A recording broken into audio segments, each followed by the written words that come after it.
Welcome back, my dark hearts. Some rules are written in ink, others are written in blood and dirt. In Hollow's Edge, they say you take your Scarecrow down before dawn, or it takes you.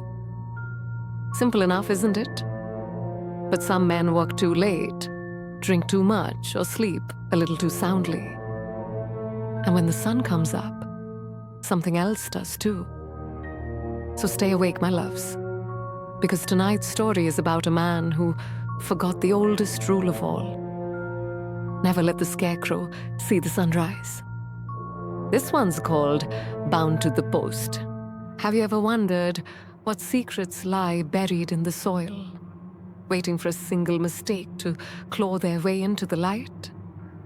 Some traditions are born from fear, and some fears are best left undisturbed. Good evening, my dark hearts.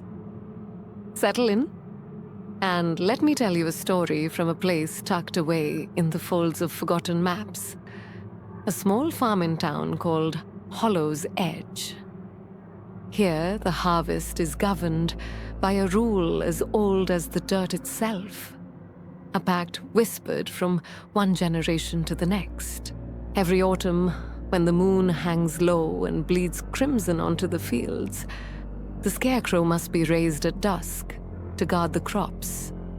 But it must, without fail, be taken down before the first hint of dawn. Should it remain to greet the sun, the townsfolk say it awakens, it walks, and it comes to claim the soul of the one who forgot. A farmer named Elias, his hands calloused and his back bent from a lifetime of labor, had always honored the tradition. He respected the old ways, for he knew the earth remembers. But one long night, after spending hours mending his barn under the weary glow of a lantern, exhaustion coiled around him like a serpent.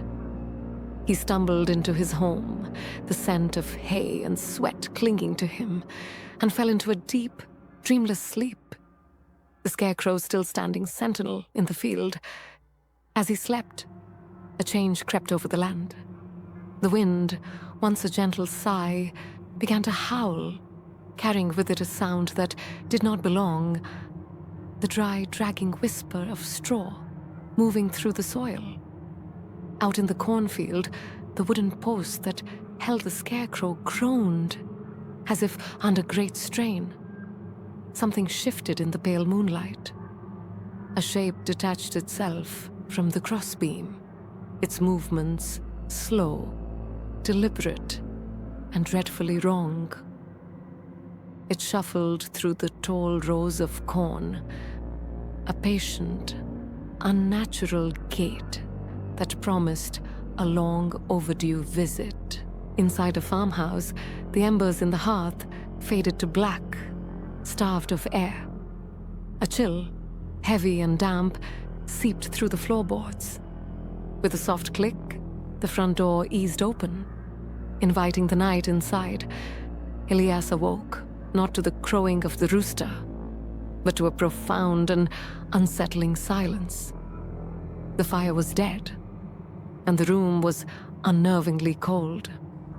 He felt a draft on his bare feet and looked down to find his worn leather boots were gone.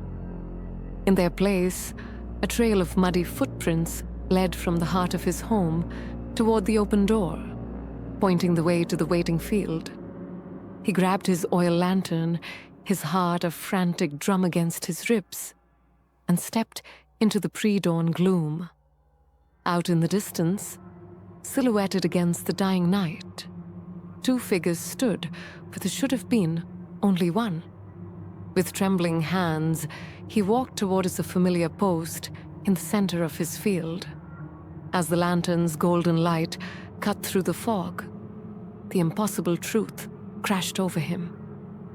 The Scarecrow was still there, but it was now dressed in his own clothes, his own boots upon its feet. The other figure was the empty post. He raised the lantern, its light shaking, and illuminated the burlap face. The crudely stitched mouth, once a simple black line, seemed to shift, to curve into something akin to a smile. A voice, like the rustle of dead leaves, whispered from within the sackcloth.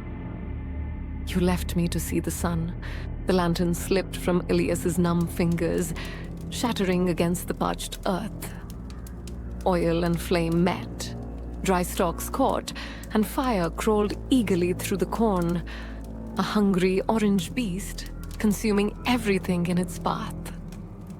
But the Scarecrow did not move. It did not burn. It simply stood and watched as the flames devoured the field, its button eyes fixed on Elias as his screams were swallowed by the inferno. When the sun finally rose, its morning light fell upon a blackened, smoking field. The Scarecrow stood upright and unharmed, a fine layer of ash dusting its borrowed boots, tendrils of smoke curling from its flannel sleeves. And beneath the burlap, something that was not straw and not cloth took a single living breath, and then went still. After all, a soul is a small price to pay for a sunrise. Smells like sunrise. Poor Elias. He worked himself to the bone, only to end up part of the landscape. But I suppose the Scarecrow needed a change of wardrobe. So the next time you're tempted to rest before the job's done, make sure it's not under an open window, and certainly not within sight of the fields. After all, the dawn always demands its due. Sleep tight, my dark hearts. And I'll meet you in the next story.